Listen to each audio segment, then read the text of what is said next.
27 साल के सन्यासी का जलवा देख के हैरान रह गए बड़े बड़े उद्योगपति, क्रिकेटर और सुपरस्टार। बाबा ने गरीब कन्याओं के विवाह के लिए दे दिया इतना बड़ा तोहफा कि देखकर दुनिया रह गई हैरान। चाहते तो खुद खरीद लेते करोड़ों की कार, बना लेते मकान आलीशान, लेकिन गरीब बेटियों के लिए अपना सब कुछ कर दिया कुर्बान। 156 कन्याओं की विदाई करते हुए भावुक होकर रोने लगे धीरेन्द्र शास्त्री।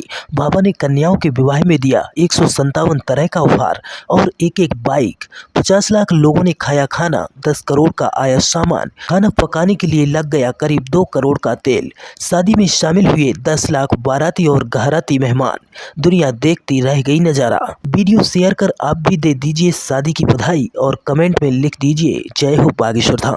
जी हाँ, बड़े बुजुर्ग कह गए हैं कि काम करो तो ऐसा करो कि पूरी दुनिया तारीफ करे। लोगों के लिए काम करो, अपने लिए तो दुनिया करती है। शायद इसी वजह से बागेश्वर बाबा ने भी इसी संकल्प के साथ 156 बहनों के लिए वो कर दिखाया जो आमतौर पर कोई किसी के लिए नहीं करता। जी हाँ, बागेश्वर धाम छतरपुर में 8 मार्च को कन्या विवाह महोत्सव में 156 कन्याओं का विवाह हुआ, जिसमें बागेश्वर धाम के पीठाधीश धीरेन्द्र शास्त्री ने नवविवाहित जोड़ों को आशीर्वाद दिया। विदाई का दृश्य आंखें नम कर देने वाला था। बागेश्वर बाबा से लिपटकर बहनें रोने लगीं।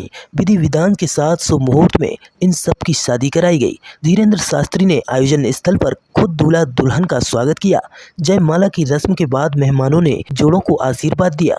बाकायदा मंडप में शादी हुई, 7 फेरे भी हुए। जोड़ों को शादी में 157 तरह के उपहार दिए गए। दूल्हों को बाइक दी गई। रामायण और महाभारत जैसे ग्रंथ भी उपहार में दिए गए।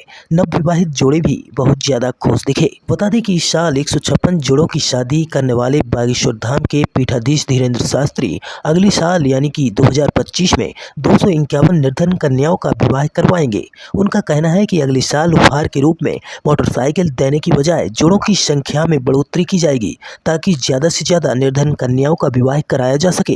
भाई सोच हो तो ऐसी, अपनी तो दुनिया सोचती है, लेकिन बागेश्वर बाबा उन महिलाओं के लिए सोचते हैं, उन कन्याओं के लिए सोचते हैं जो कि अनाथ हैं या फिर जिनके पास पैसे नहीं हैं। यह आयोजन कितना बड़ा था, इसका अंदाजा इस बात से लगा सकते हैं कि यहाँ पर बड़े बड़े सेलिब्रिटीज पहुँचे। यहाँ तक कि इस आयोजन में खुद मध्य प्रदेश के मुख्यमंत्री मोहन यादव भी शामिल हुए। उन्होंने आयोजन की तारीफ करते हुए कहा कि अगर बागेश्वर महाराज चाहें तो विवाह आयोजन के लिए सरकार मदद करने को तैयार है। समारोह में शामिल होकर जीवन धन्य हो गया। यहाँ सनातन संस्कृति की झलक दिखती है। उन्होंने जोड़ों को भरपूर आशीर्वाद दिया और आयोजन की जमकर तारीफ की। एक तरफ अंबानी विदेशों से सुपरस्टार बुलाकर एक रात नचाने का 75 करोड़ रुपए दे देते हैं, दूसरी तरफ बागेश्वर बाबा जैसे संत उतने ही पैसों में 156 कन्याओं का विवाह करा देते हैं।